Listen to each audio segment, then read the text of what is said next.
اسلام کې داخلولو لپاره توحید نه بعد په ټولو نه بنیادی او اهم عقیده حضور خاتم النبیین صلی الله علیه وسلم په نبوت باندې او ختم نبوت باندې ایمان راوړل دا ضروری ده.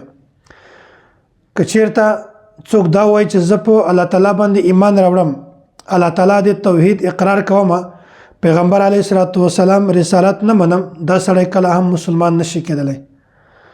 د کلمې دوه حصې دي، یوه حصه د لا اله الا الله، بله حصه د محمد رسول الله. لکه څرنګه چې په لا اله الا الله باندې ایمان راوړل دا ضروری ده، دغسې محمد رسول الله باندې ایمان راوړل دا هم ضروری ده.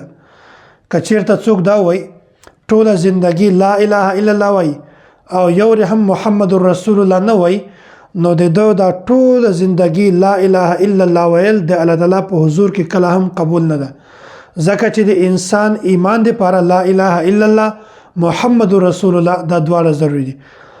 درمه خبره، لکه څرنګه چې په ایمان کې داخلولو لپاره د دې دواړو شیانو ضرورت ده، الله تعالی توحید اقرار کول او پیغمبر علیه الصلاۃ والسلام نبوت منل، د هغه رسالت منل.